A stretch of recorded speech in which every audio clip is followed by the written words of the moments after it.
All right, this is the Happy House Hunters.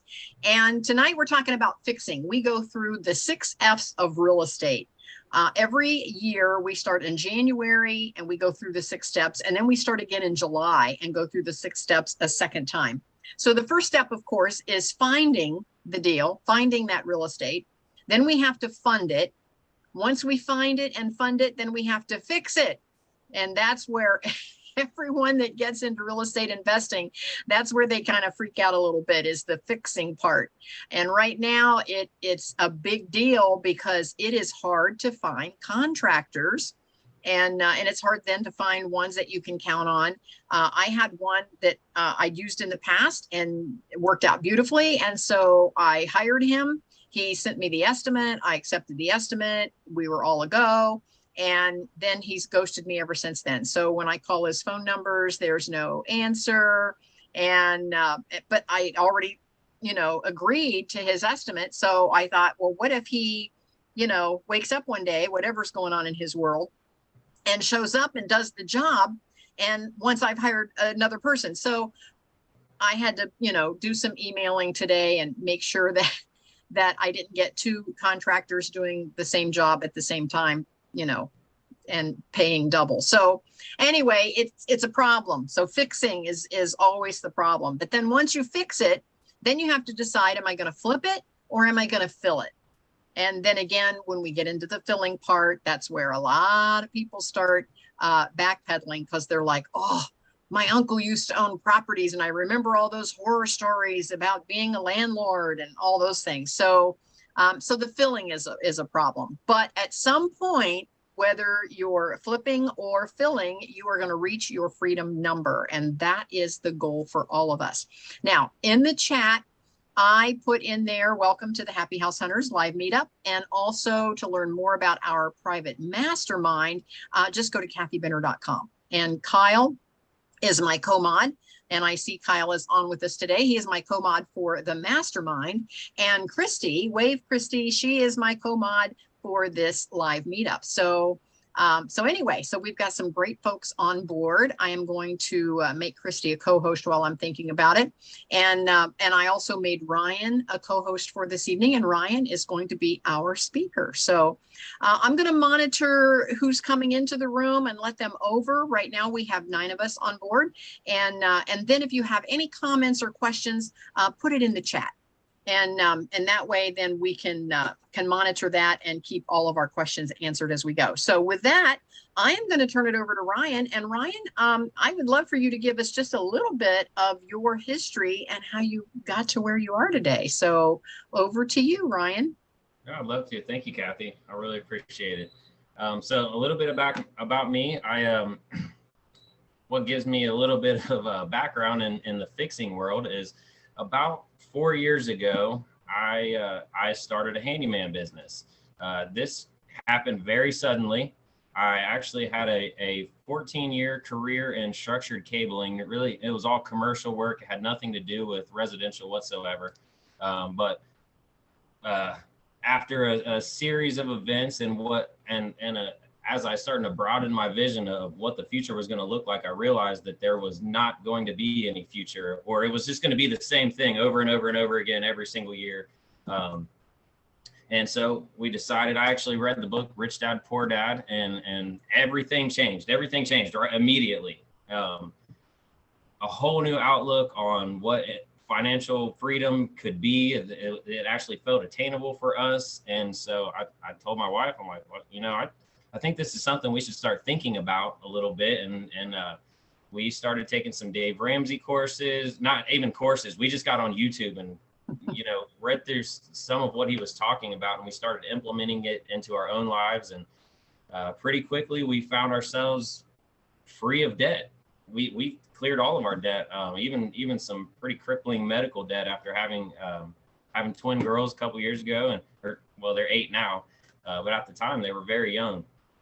And we decided that we were going to start looking for houses. And as we started to snowball into it, I realized more and more quickly that I just did not have the time in the world to be doing that 9-to-5 job, which was a lot more than 9-to-5. It was a salary position. I did a ton of work.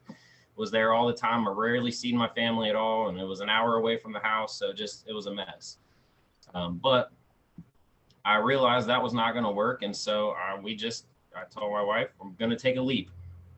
I had a little bit of a nest egg, and we sold our house to put a little bit of money in the savings account, and then we started looking for houses. Now this happened a lot slower than I had hoped, and so I had to earn some income in between. What I decided to do was start this handyman work, because the only thing I really knew how to do was fix a little bit of a couple things in a house. I had a little bit of tools in the garage because I just enjoy it as a hobby. And so I started fixing houses. And one thing that really worked out well for me was going to local meetup groups, local real estate meetup groups. And that's where I met a ton of people in the neighborhood. And you know, I am so grateful, so thankful that those people gave me an opportunity to work on some of their rental properties over the years. And that has really allowed me to support my family and my own terms, sort of, you know, in a way. It's been a lot of work. I'm still there all the time.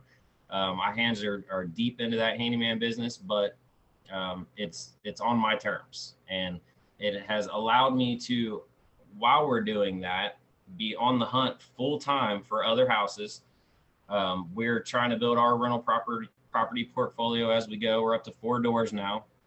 We're really excited about that. We just got a tenant into the 4th house that we own. So that's exciting. So all of that has given me a little bit of background. What I really like about the situation is that I am full-time, 100% into real estate investing, whether it's buying properties for myself or buying properties for people who have given me an opportunity to help them with their investment properties. And so I really like being able to get not only the background that I gain from my own investment properties, but I can learn from every management company that I work for, or every property owner that I work for. And so it's been really interesting. And I think I've taken in a lot in the last couple of years. Well, I do have a quick question for you, Ryan. What actually made you decide when you knew that you needed to do something different, and you started doing the Dave Ramsey, and you're getting out of debt, and you're reading, and you read the Rich Dad Poor Dad. What made you decide that real estate was the way to go? Of all the things that you could have chosen, why the real estate? Did you have a background in like handyman work and felt like that was something that you already knew a little bit about? Well, when I was 22, I bought my first house. Okay. It was a HUD home. This was, it wasn't in a horrible condition, but I bought it at a discount. When we walked in, there was big holes in the drywall. All the floors needed replaced. It was in Columbus Public Schools. That was the only reason we ever actually moved out of there. But the house itself, totally by accident, I'd never even heard the word house hack before. But it was a 4-bedroom house, and I was renting out a couple of rooms to my buddies. That paid the mortgage for the whole deal. Okay. And it was wonderful. Then we had kids and had to get rid of the roommates, which was fine because it was just a luxury at the time. And really, my buddies needed a place to live. I would have let them live there for free if that was the deal. But once the kids came along, and then we started thinking about having kids or where they were going to go to school, we knew we had to move. And I'm sorry, I totally lost my train of thought there, Kathy. No, as to what made you decide that when you were ready to leave corporate America, if you will, and make your job optional, what made you decide that real estate was the thing? Thank you. So after we had fixed up this house, and then we decided to move, and when we sold it, we just made way more money than what we thought. After the renovations, it was like, wow, we just put like 60 grand in our pocket on like kind of by accident. Okay. I had no idea. It was just the housing market shifted when we bought it. It was in the housing crash in 2009. And then when we sold it like 7 years later, we did really well for our standards. Okay. So So you had some aha moments there. So you said, maybe we need to look. Okay, I get it. I get it. So part of that was that was the only background that I had in handyman work, was the work that I did in that house to get it from where it was. That's where I did my very first drywall patch, was in that house. The very first tile floor that I laid. And my gosh, if we went there today, it would be embarrassing. It would be so, I hope that they've torn it out of there by now and put something else in. But I remember the first house that I did by myself without Mark, and I was pretty darn proud of it. But like you, I'm sure there was a lot, I could get a lot better. Yeah. I get it. So after that, after we had this little nest egg, and we actually moved into another house, it just, what all that really did was give us enough so that we could buy another bigger house that was actually out of our budget. That's really, that we made a very terrible mistake. We bought the big house that was like, everybody, our family was really proud of us. All our friends wanted to come over and see it. It was beautiful. We had nice cars in the driveway and all that stuff. And what we realized pretty quickly was that we were just miserable. I was miserable, and therefore making everybody else in the family miserable, because all I was doing was going to work to pay for this expensive house. And it was terrible. Real life depression is not a place you want to live. It doesn't matter what house you're in, what car you're driving. None of that matters if you're not able to be present with your family, because you're worried about whatever. You're worried about money or how you're going to make the bills or whatever that is. Not acceptable. So we actually moved into, we sold that house in Columbus Public Schools. The whole move was, okay, now we have to get our kids in their school district. So we moved to what we thought was a better school district, over into Grove City. Now that's Southwestern City Schools over there, but we felt like it was going to be just a better place for them. So we stayed there for about 3 years, and without doing almost anything to the house, 3 years later, it was worth significantly more money. And so at this point, we're thinking, wow, houses are cool. Fun. I kind of like this. And at about that same time, my employment situation, it was good. I had a really good employer. The guy really took great care of me. He's still a good friend of mine still to this day. I call him anytime I want to, just to shoot the shit. But the position was impossible. The position is not something sustainable for any one person, and it drug my life into a hole. And it caused this moment of desperation. At this point, I am desperate to do something different, and we have to do it right now. We're not waiting until later. We have to do something right now, because otherwise the whole thing might go down. Now you had kids, so you had kids by then. So you've got this family that you're supporting. Okay. Yes, my kids were about 2 at the time, turning 3, when I told my wife, "Say, here's the plan. Well, not the plan. I'm not going to say this is the plan." I said, "Honey, what do you think about this? What if we sell the house, take the equity, buy an investment property, and then we will, in the meantime, we will rent somewhere. So we'll keep our cash, we'll use it for an investment property, and then hopefully," literally the whole plan was, and this is almost embarrassing to say because it was real life and really scary, that I had done all the math, did the Dave Ramsey math. I knew exactly how much money we were spending every month, and I had enough money in the bank to last 6 months without having to earn a dime. If I didn't earn any money and nothing else went terribly wrong, we'd be okay. We were going to be all right with that.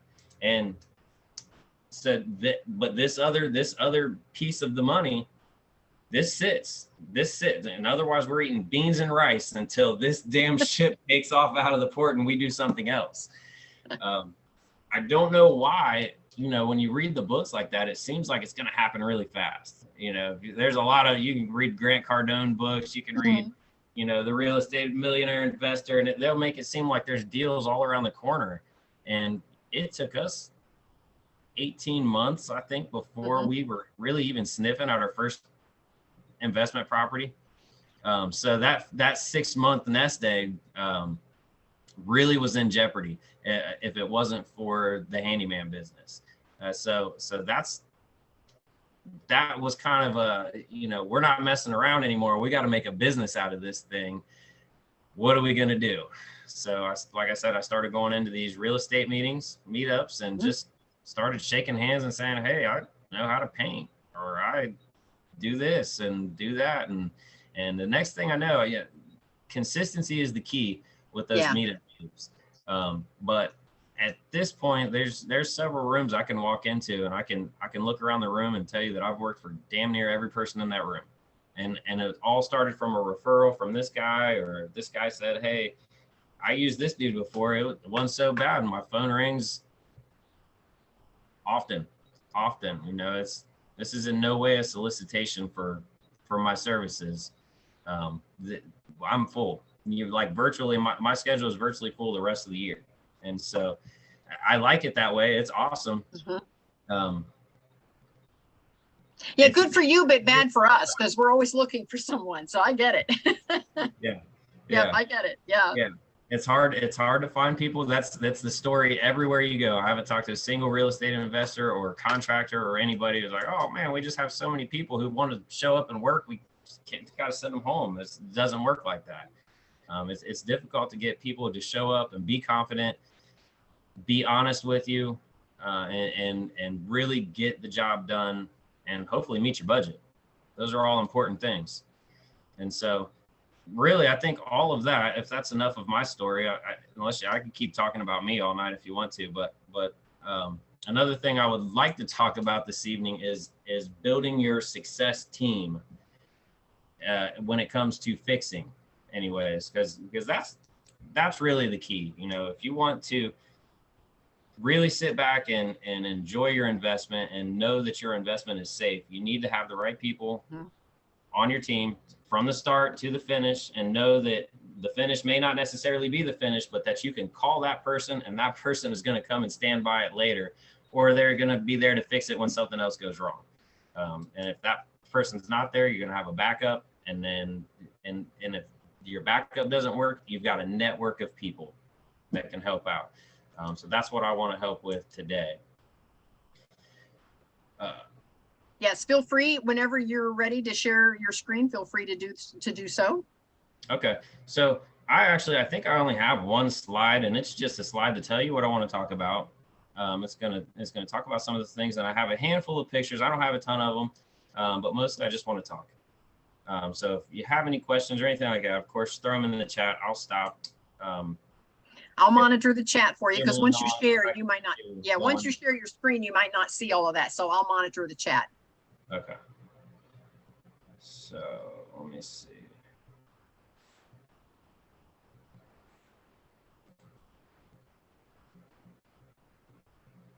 Can you see me? Yes. Okay. So what I want to talk about is why it is important to choose your contractors wisely. Oh, wait, back to my first slide, of course. Who are we talking about? Your success team when you're fixing your house. There's several, but it really boils down to a few very, very important ones. Number one is your inspectors, your contractors, and your handyman.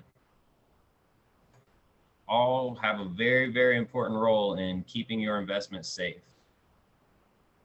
Let's talk about why it's important to choose them wisely. I want to talk about how to find them, when you need a contractor versus a handyman. I really want to talk about setting expectations with the contractor, especially regarding scope of work and finishes, pay schedule, completion schedule, job conditions, interactions with residents, total vision, and finally, ways to keep your contractor happy, because newsflash, it is not all about you, even though sometimes it seems like it. So now, while I'm going through this, I really also want to give examples. I have some pictures here of a job we're working on right now. Not quite finished with it. I really wish I had some better pictures, because if we did this meeting 3 days later, I'd have all the fantastic final product pictures, or at least really close to final product pictures. but we're just not quite there yet. That's just how it goes. But this example, what I really like about it, it is a just perfect real life example of some situations you're going to run into as a real estate investor. This situation is kind of like the atypical. There's no such thing as a cookie cutter when we're talking about historical homes.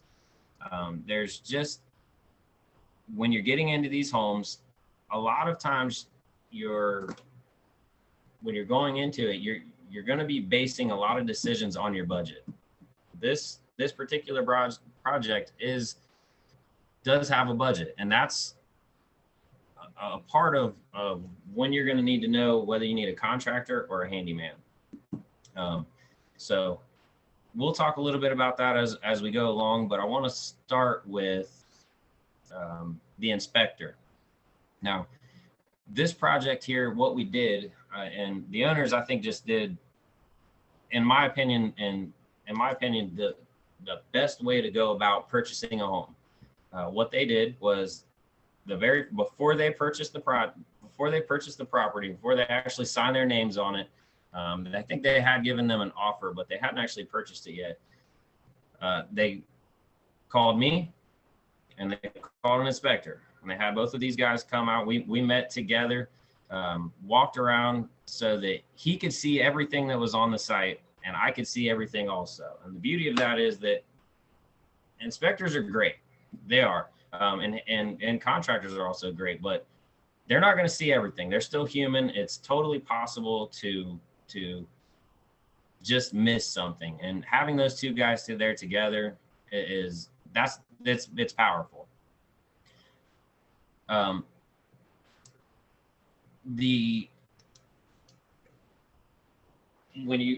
Excuse me, get my thoughts all mixed up here. With the inspector, some of the things you're going to want to let him know before you get started are that let him know what you're expecting before he goes in there. Now, a lot of inspectors are planning on, if they're planning on you actually moving in there, and they're going to point out every little last detail. They're going to pick apart every cabinet drawer, and they're going to open every window and make sure the locks are working. If you go in there and you know that you're going to be remodeling or tearing out darn near everything, you really just need to know, does the roof leak? Are the mechanicals in shape? Is the foundation crumbling because of termite damage or water damage or whatever it is? That could be a relatively short day for him. And if he knows that going into it, you may be able to save him some time, and in turn, that may save you some money. It is definitely important, though, to, no matter what you do, when you're looking for this inspector, inspectors come in all shapes and sizes. They do, and experience talks. You really want to take some time and find somebody who has some experience, especially if you're buying a historical home, because there's so many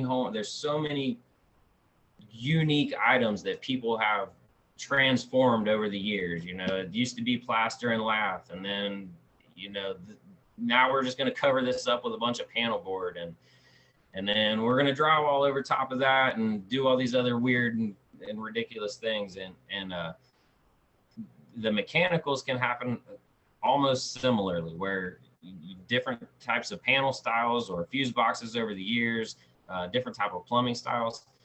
If a guy can't walk in and recognize all of these things, it's easy for him to miss something really big and something really important. So choosing your inspector wisely is important.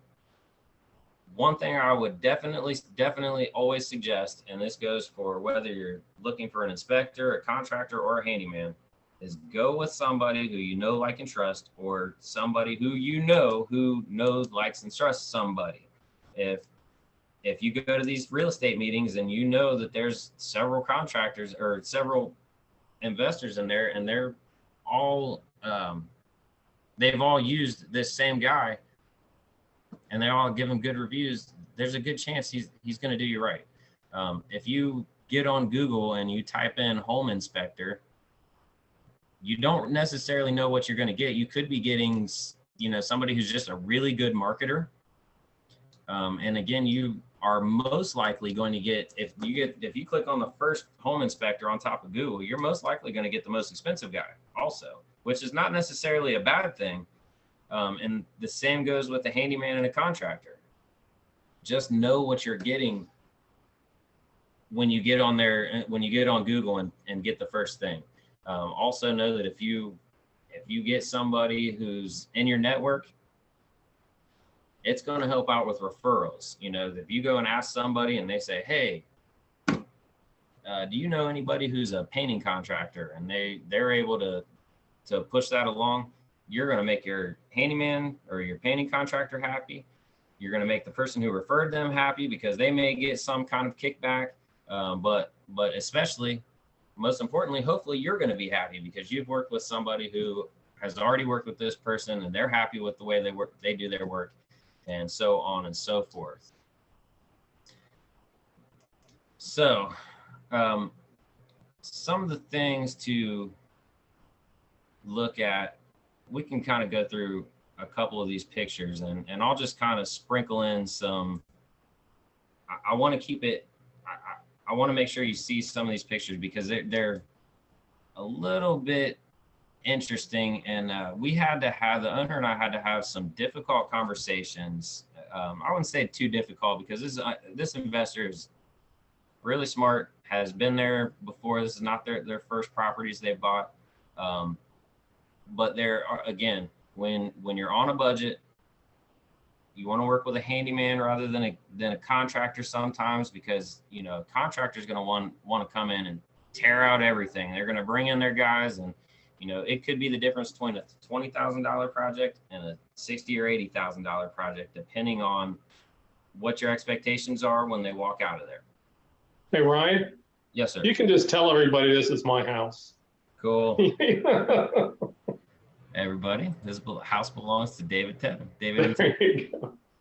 And this really is this is the quintessential, just the perfect investment property. It's got good bones. There's a ton of potential in it. It's a 3-bedroom, started out as a 2-bedroom, but getting kind of creative with the space a little bit. We was able to add a bedroom downstairs. And we've done a couple other things. I've got a couple pictures of as we go through it, but again, this is, let's just go through and we'll talk about some of the tough decisions here. So here's the living room. It really doesn't look too bad. You can see the floors in here are in pretty good shape when they bought it. The ceiling up here is pretty funky. It's got a lot of old stale cigarettes, or who knows, just years of funk build up on there. But that's very typical. Almost anytime you buy an investment property, you're going to have to paint everything, especially if you get a good deal on it. Now, we walked this originally. I'd say this was a borderline hoarder house. Maybe not quite hoarder house, but it was really close. And it was really surprising even that it's as clean as it is when David and Tammy took possession of it here. But this is one of the rooms we actually turned into a bedroom here. You can see who knows what they had going on. I think they just ran out of ceiling paint here. They started to make some renovations and just ran out and stopped here. But we actually installed a new door here, and we got some bifolds on this closet right here to make this a more functional bedroom. And it's on the first floor, which is nice. I know a lot of people like that. When we got it, you can see the ceiling here is kind of falling in. Got loose electrical wires just hanging from the ceiling. This is after you tried to scrape down the rest of the whatever was up there. Now, was there water damage on the ceiling, or was it just? Yeah, at one point there was water damage, but actually they had replaced the roof just before you guys bought it. Okay, so this was just cosmetics on the inside. Yes. To catch up to the new roof that was already put on. Okay. Exactly. Yeah, and really everything in the house was just cosmetics. It was it we used the term putting lipstick on the pig a couple times. But let's see here. Right here is, you can see, so actually as you walk up the top of the steps, this here is was just a really deep closet. It's kind of hard to tell, but it's almost 10 feet deep into the back of this thing. It's one of the things I like most about this thing is David came up with the idea of, actually, if you walk through the next door, this area right here is that closet. And so we actually cut in a door right here, and we've got a barn door going on. And so this will actually be a nice walk-in closet, and it's still plenty big for a bedroom closet. But that's just, some of the things I love about real estate investing is you have the opportunity to go in and just make some decisions. What in this house can make me some more money? What can I do to improve the experience for my residents? And I think this was just a perfect solution for what is ultimately just a really wonky, what the real estate investors call charming. These ceilings right here, it's kind of hard to tell, but these ceilings are actually only about 6 feet tall. So, David's got a headache just walking around up there. I got to duck down myself. And so, I say fight charming with charming. Out of Ryan barn. had hair before he started. He wore it all off. Yeah. So, That's funny. yeah. And this is just, you don't need to see this, but I just got this new logo and I wanted to show it off. No, I love it. That's great. That's a great logo. Yes. Congratulations. So one of the things, when I say tough decisions, that's what I mean when I say your finishes and really nailing down your scope of work. And I could probably X out of this here. Really nailing down your scope of work and knowing what you're going to get at the end of this project. So if we went with a contract, if these guys went with a contractor who wanted to come in and renovate everything, and that would have been, it's really difficult to kind of see from the pictures, but when you actually walk in that place, the walls upstairs are mostly made out of panel board, like now I was to say about 85% of it is panel board, except for what we ripped out and replaced with drywall because it just had to be. And when you see it up close, it's not perfect. That's real estate investing, baby. It's not perfect. It can be if that's your strategy.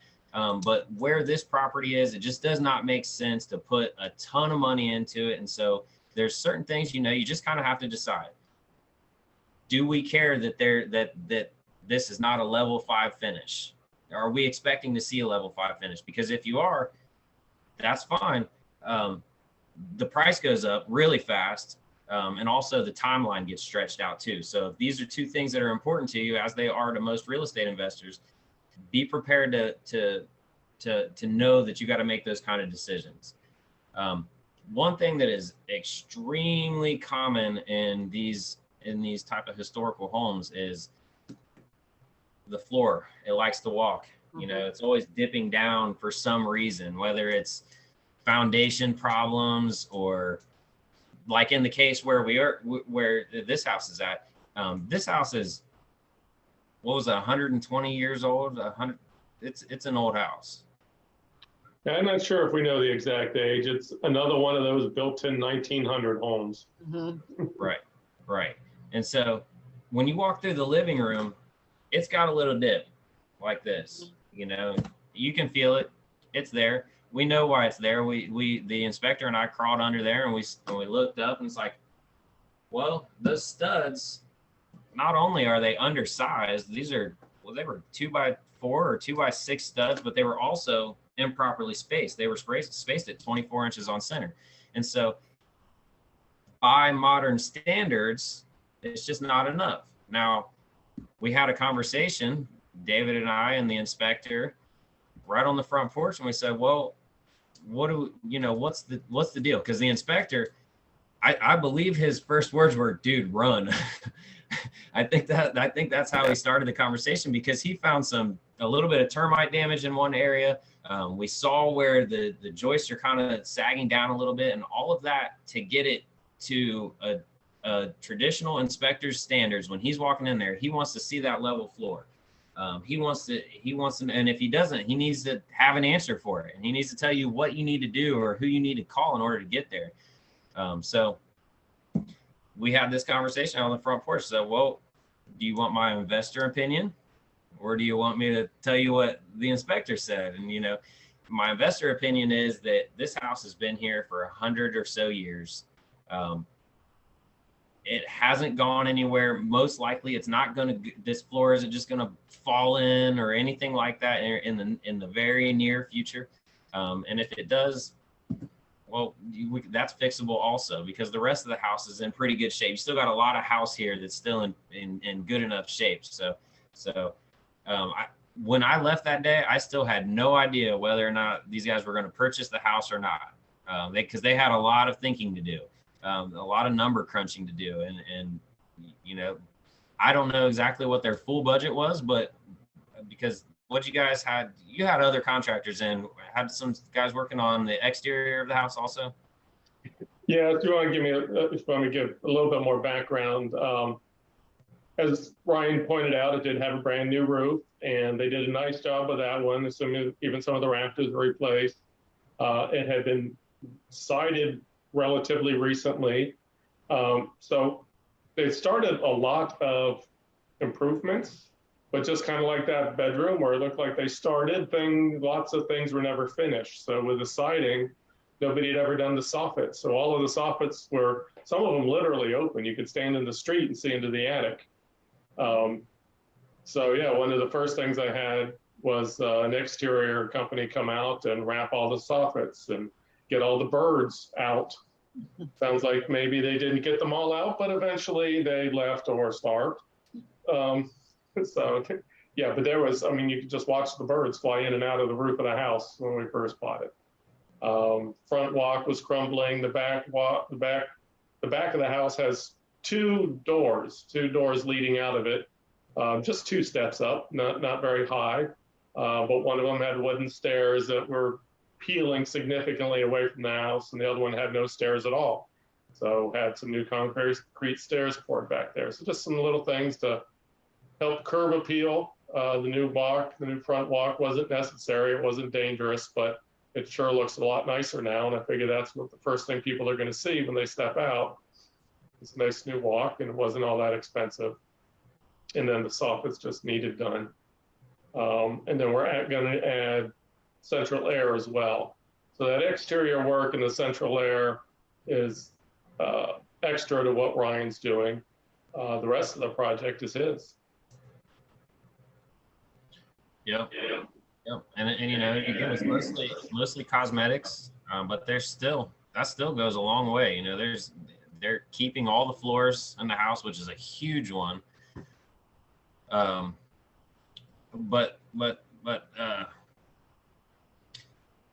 So as we're going through this, we're talking about finishes. I'm making sure we're as the inspectors there, we're walking through here. I'm like, David, what do you want this to look like? You want a new light fixture? What kind of light fixture? Because if you don't spell this out for a contractor, if you don't take time to spell this kind of stuff out, just understand that you are going to get the cheapest thing that money can buy. And that may be exactly what you want. There's nothing wrong with that. But know that if you don't spell out, I want LED lights that have remotes on them, or whatever the case is, or this room needs a ceiling fan and the blades need to be 52 inches. If you don't spell all that out, you're going to get boob lights and that's it. That's just how it goes. So be very clear on your scope of work. Make sure that when you're working with a contractor, and honestly, this is whether you're working with a contractor or a handyman, have it in writing, know what you're getting. if it's not that, if you're getting something less than that, understand that this is a person, say you have a handy person and they're going to charge you 20 bucks an hour or whatever. You found this guy on Craigslist and he said over the phone, I'm going to take care of all these things, or wrote it on a bar napkin or whatever it is. Know that this person, you're trusting this person with your investment. This is your long-term investment. And we are all handy people, all contractors are not created equal. It's just how it goes. We're all human. We're all capable of telling you anything you want to hear. Just get it in writing. Know for sure, because at the end of the day, this is not going to be some he said, she said stuff. Get it in writing and make sure it's as detailed as possible.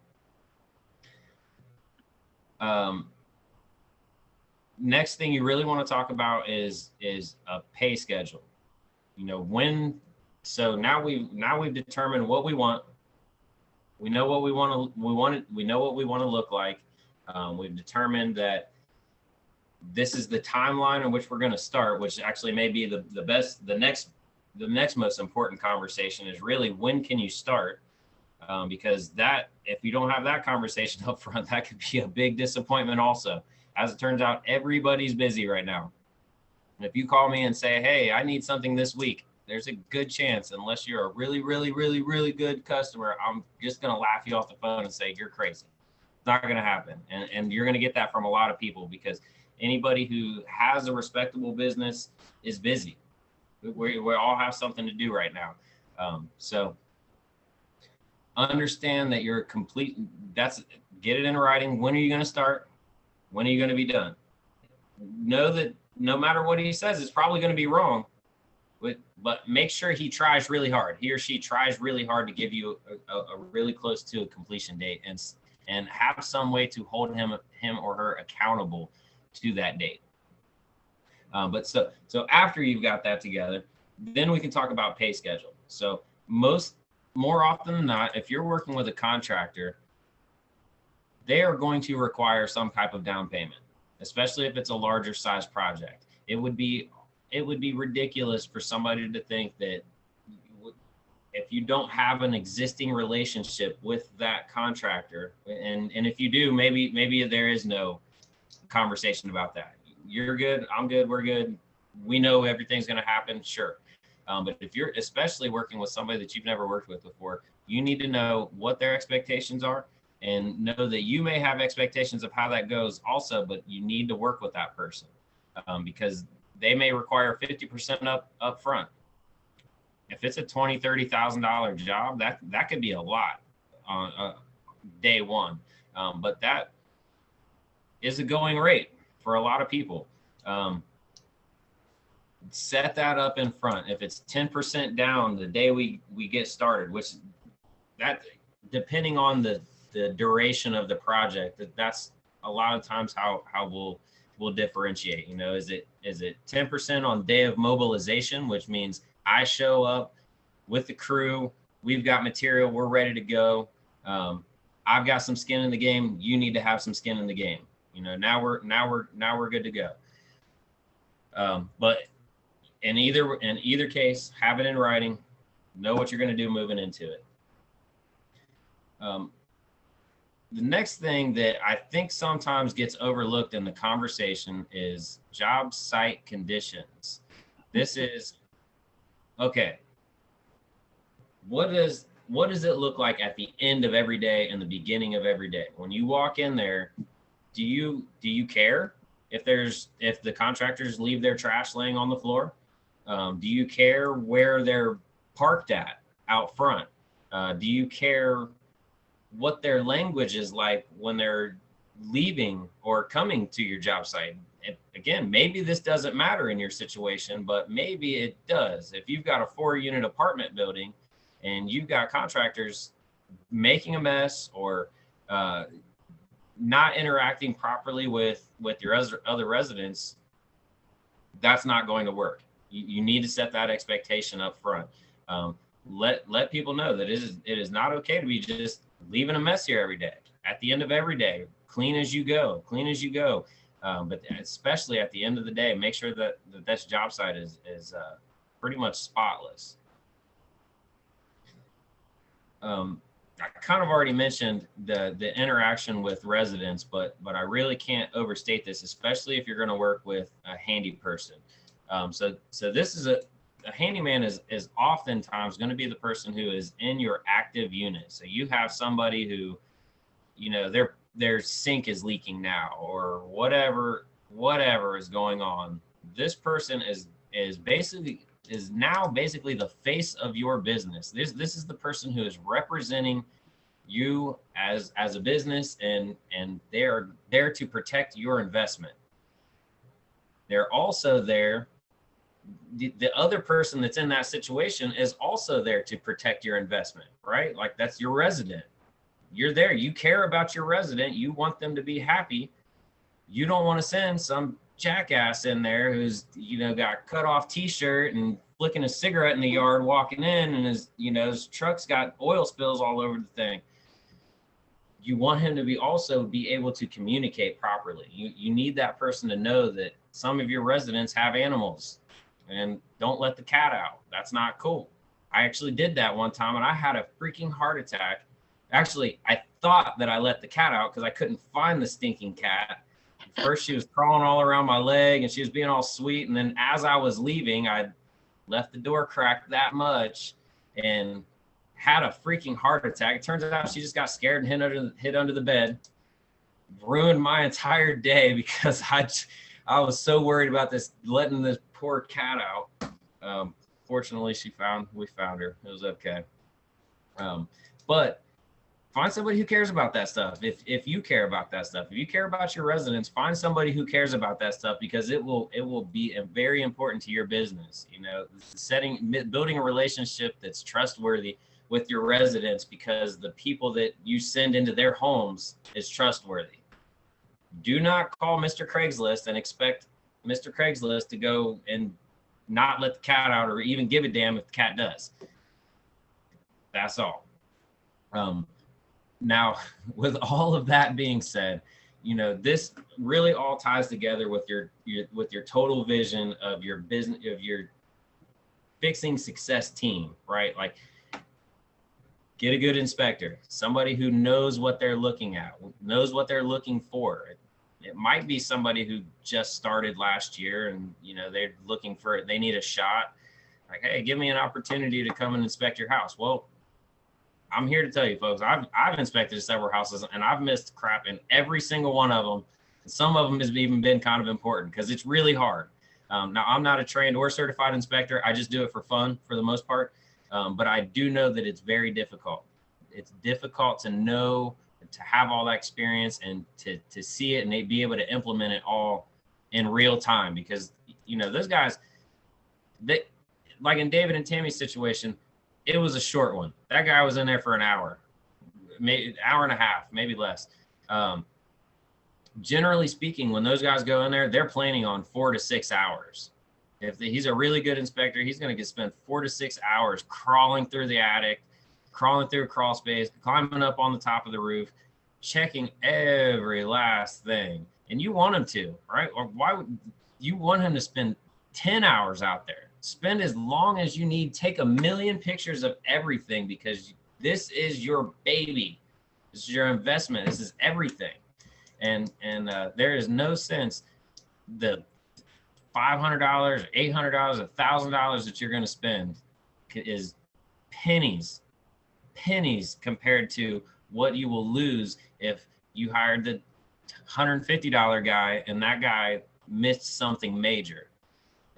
You know, missed something with the way the gas is situated, or you know, like those little things, like the flue on top of the hot water heater is knocked over 6 inches, and now all of a sudden it's, you know, it's not supported properly, and now you have carbon dioxide in the house.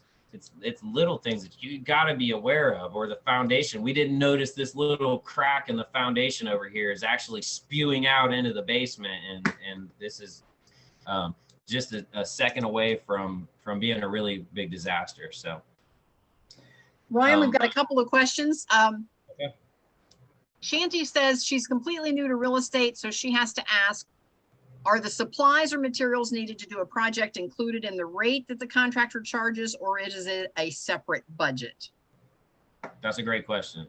And that is subject to whatever the situation is. There's a lot of things that are just assumed to be parts and labor. Like, so if I say I'm going to go in and we're going to finish the drywall in this area and there's no drywall there now, it's pretty much assumed. But again, in your scope of work, have that outline. Make sure it says parts and labor, or material and labor.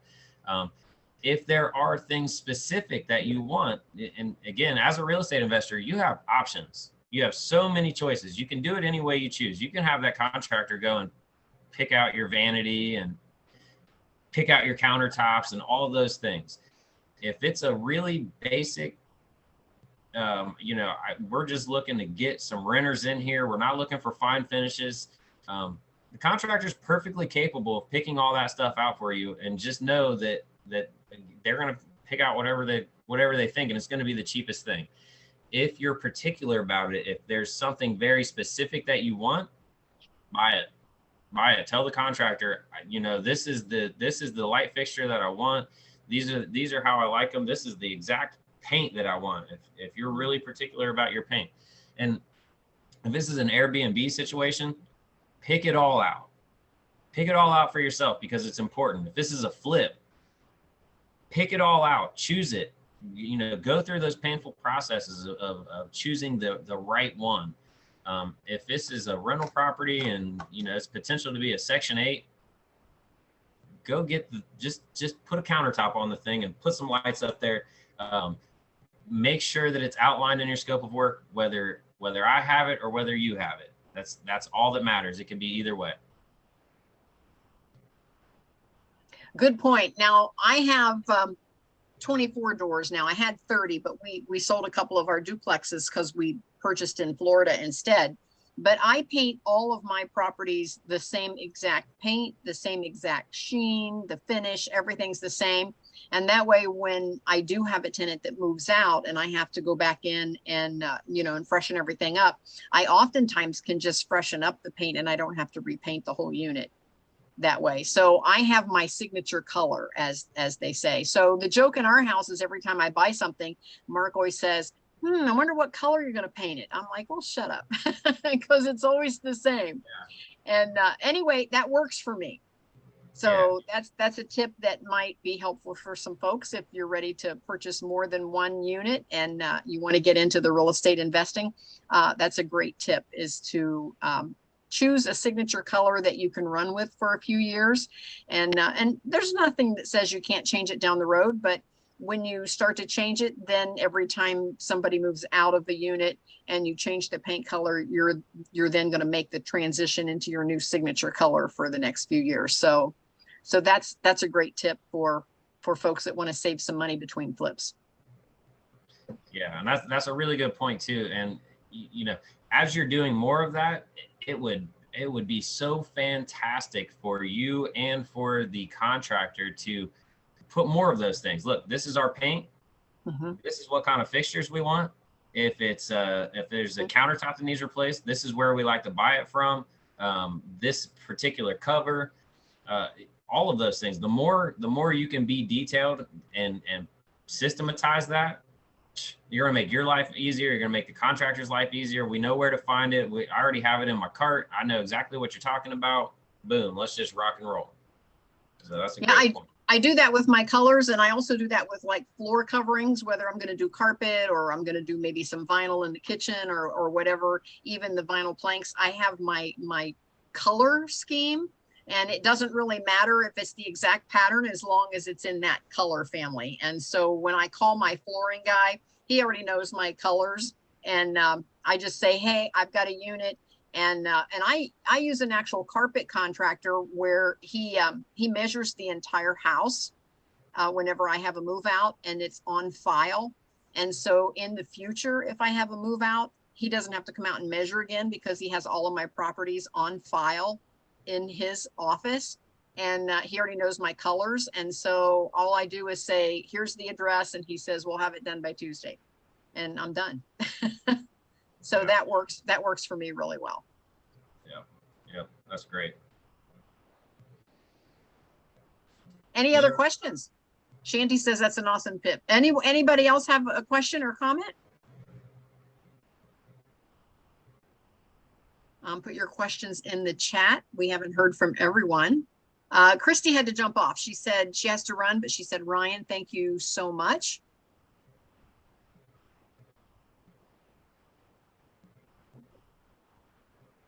I don't have any questions for Ryan, but I'll just plug him. Obviously, he is working on our house. He's done some other jobs for us before. You know, this is the first full rehab he's done, or full reno, I guess, not really a rehab. But so far, everything looks great. And I'd say if he has time on his calendar and you have a need, I would recommend him. Now, I do have a question for David and Tammy. Do you use the same colors in all of your units? Have you decided to kind of go that direction? It is absolutely our intention to one day figure out what that color is. I get it. I get it. So, and Ryan, one of the things, you know, to Chanti's question, Ryan did ask when we got to talking paint, so is he buying it or are we, because of that very thing? You know, maybe we have the exact paint picked out, but we don't. And with the Tudor style that somebody had already started in that living room area, I thought that was one room that actually looked pretty nice. So I kind of wanted to stick with it. So we just went with something that would match what someone had already started in this particular house. Okay. But yes, we do intend to have a signature color someday, you know, when we grow up and get good at this. I get it. I get it. But it is easy when it's time to do a flip in between tenants. It is easy if you do have a signature color, or that way you're not collecting all these different paint colors and you have to then label the can on which house and which room this paint color went to when you want to touch something up that way. And my handyman even drives around with the can of my paint color in his truck all the time. Well, Shanti is right. It is absolutely an awesome tip. But honestly, we haven't painted that much yet. So that's another reason we haven't found one, is we just haven't painted that much. And this particular house would have been the perfect time, except like I said, it already kind of screamed for its own color scheme. I love it.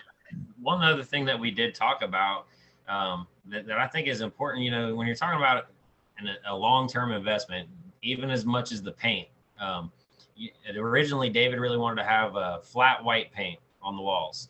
And we had this conversation, like, we're going to paint it either way.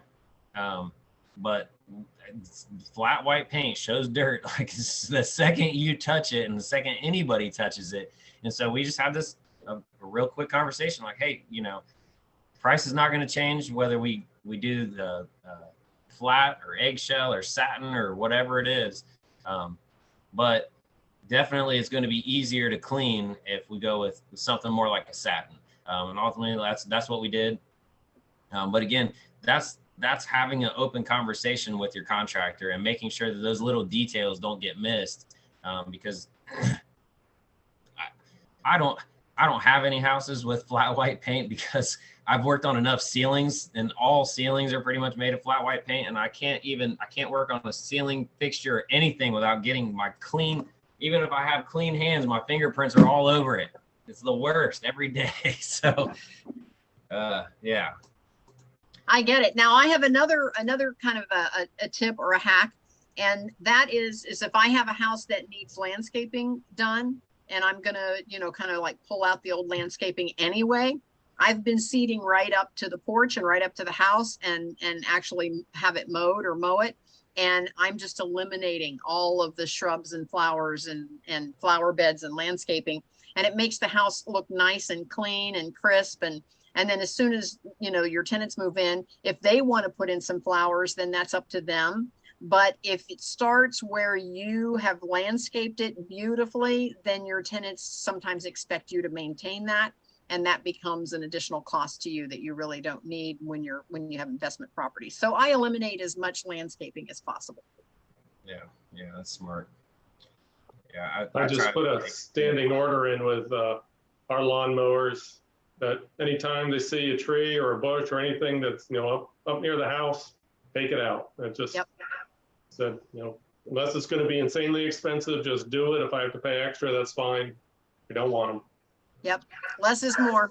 I love it. Yep. Any other comments, questions?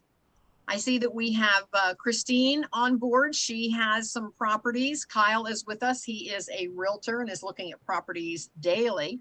Shanti is kind of new. She's joined in, and so she has, some great questions there in the chat. Derek he's been fixing houses forever. So I don't know if Derek, if you want to jump in and say anything. And Omkar, any comments or questions from you? And then we've got Adrian, Burnaby, and Carol over in kind of the attendees.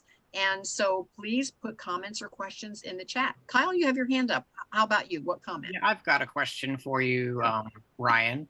Let's say, hypothetically, I was going to move into one of these, what you call a historical home, built in 1900 ? Mm-hmm. And going to house hack it. It needs a little bit of everything from top to bottom.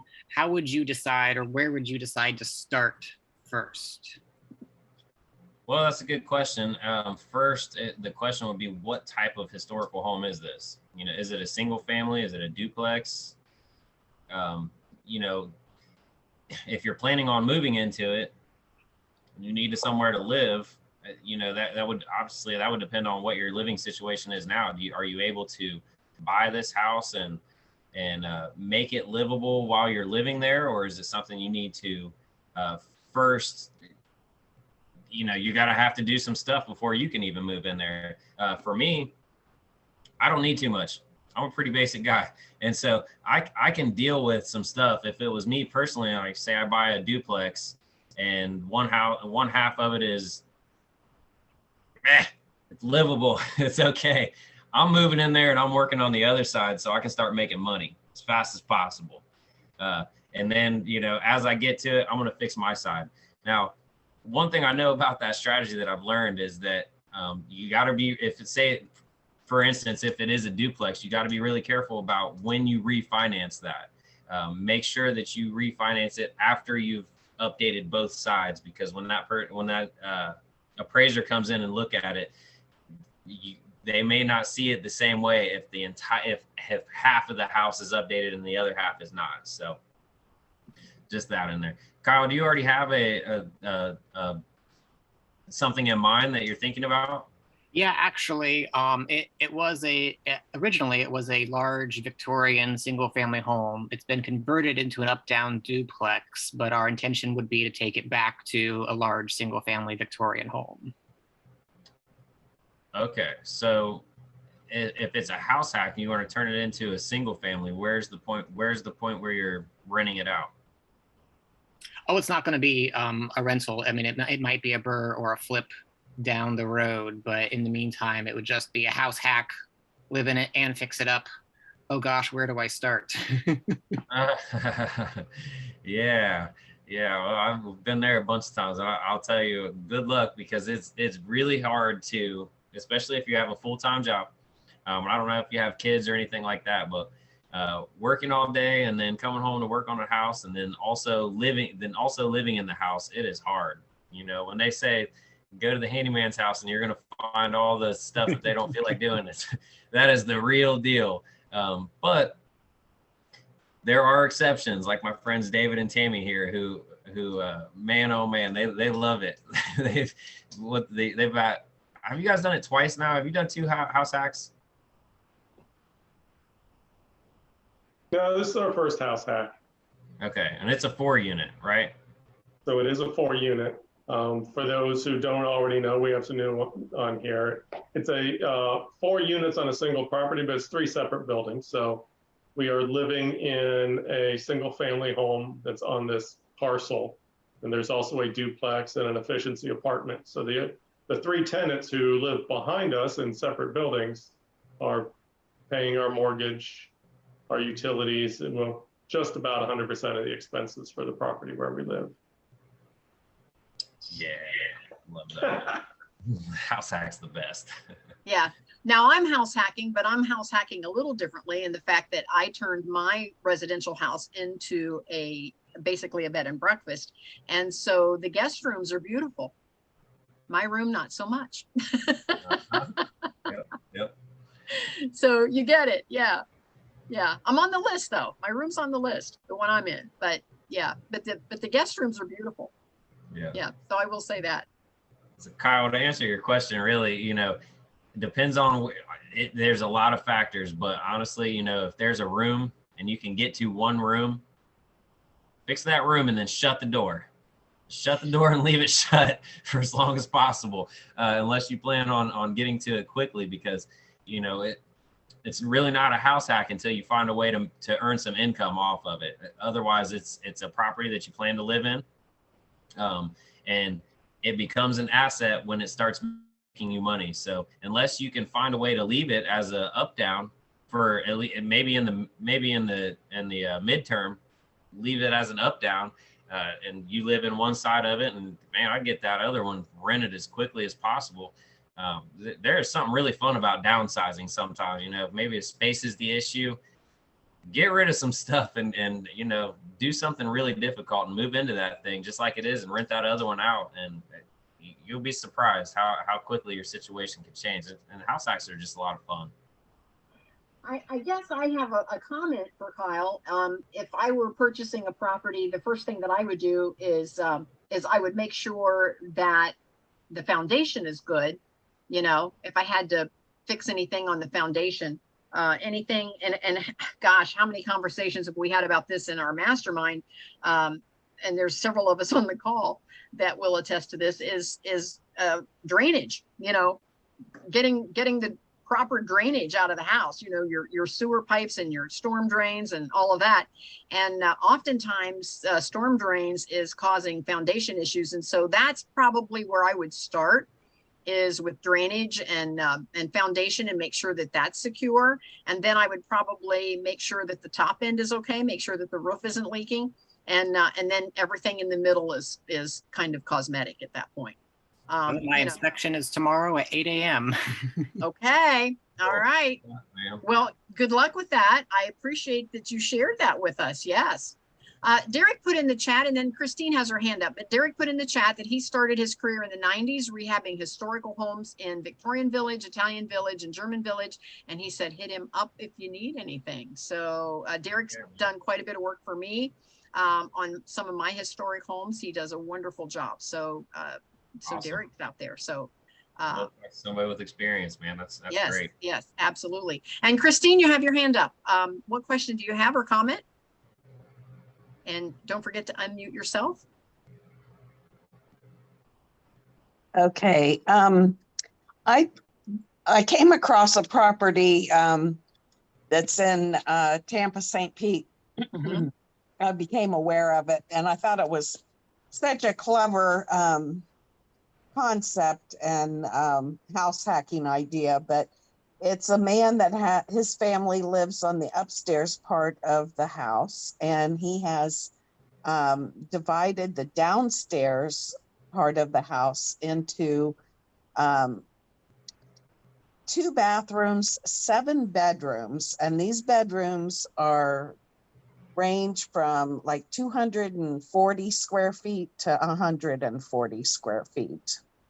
And he charges a $10 destination fee and anywhere from $25 to $30 a night. And they're clean. But I just thought it was kind of an interesting concept that with this, people that travel, it's 5 miles from the Dali Museum. It's 2 miles from several beaches. And if you're not going to be spending time in your room, it's a great idea. But all the reviews say how clean it is. And I think, that's important, clean and comfortable. And then there's just like a little kitchenette type of place where you can have your coffee and microwave and a little mini fridge. But that's a cute idea for house hacking, I think. And everything's automated, of course, you know. That is a great house hack. And what I've learned, because we also have a mastermind for short-term rentals or guest house, Airbnbs, all of the above, and it's, you know, anything considered short-term or mid-term rental. Once you get through the zoning and you realize, you know, what you can do, it's all kind of zoned the same. So if anybody is thinking they want to do that type of a house hack, if your zoning accepts it in your area, it accepts all those variations. And so, yeah, so get a hold of me if anybody on the call is interested in doing that. I can give you some insight into that. But yes, that's a great house hack. I love that. Christine, thanks for sharing that. Yeah, great to hear from you, Chris. Miss you, lady. Now, Burnaby says, that's one of my goals before the end of the year. I'm not sure what goal that you're talking about. What is your goal? Is to house hack, maybe? Because that's what we were talking about. So maybe Burnaby's comment was, that's one of my goals before the end of the year is to maybe house hack. So so yes, so get in touch with me, get in touch with Ryan, Kyle, any one of us. We can share with you options, or if you have questions about that, we can help you out. So any other comments? Yes, she said yes, house hack. That's definitely what the comment was about, was house hacking. Yes. Perfect. Well, this has been a lot of fun. Thank you so much, Ryan. I really appreciate you sharing. We appreciate you. And Tammy and David, thank you for allowing us to look at your house. And for those of you that are on the call, we do have a mastermind group. It is $25 a month to join the mastermind group. You can just go to kathybenner.com and click through if you're interested in that. And we are actually touring this very house Thursday evening, so at 6 o'clock. So if anybody wants to join us on an actual tour to see this house in person, you are welcome to join us. Just get in touch with me. Again, kathybenner.com is the easy place to connect with me.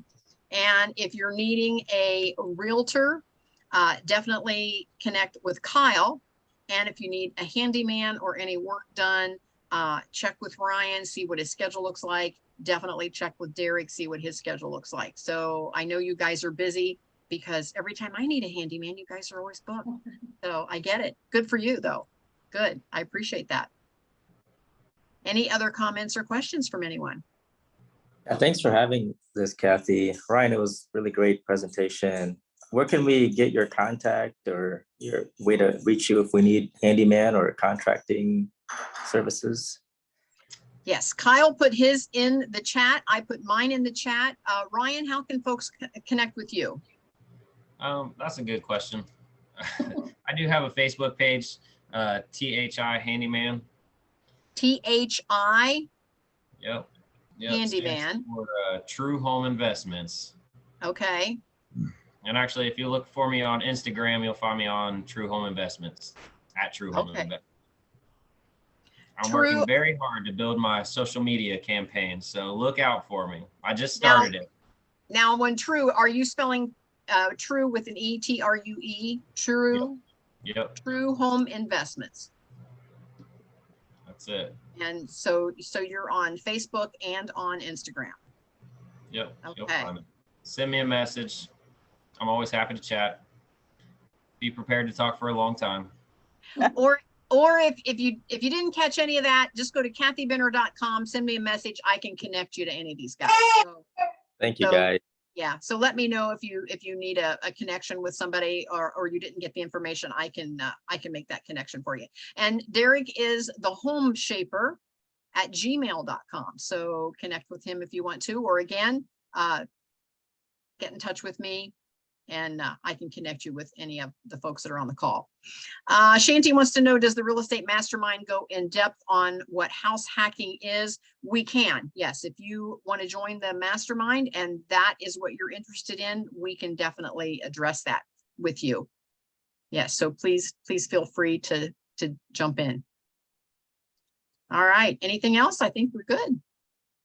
Ryan, again, thank you so much for being on tonight. This is being recorded. And again, you can go to kathybenner.com, scroll down the homepage, and you can find the Happy House Hunters free meetups, and you'll find all of our replays there, including this one with Ryan.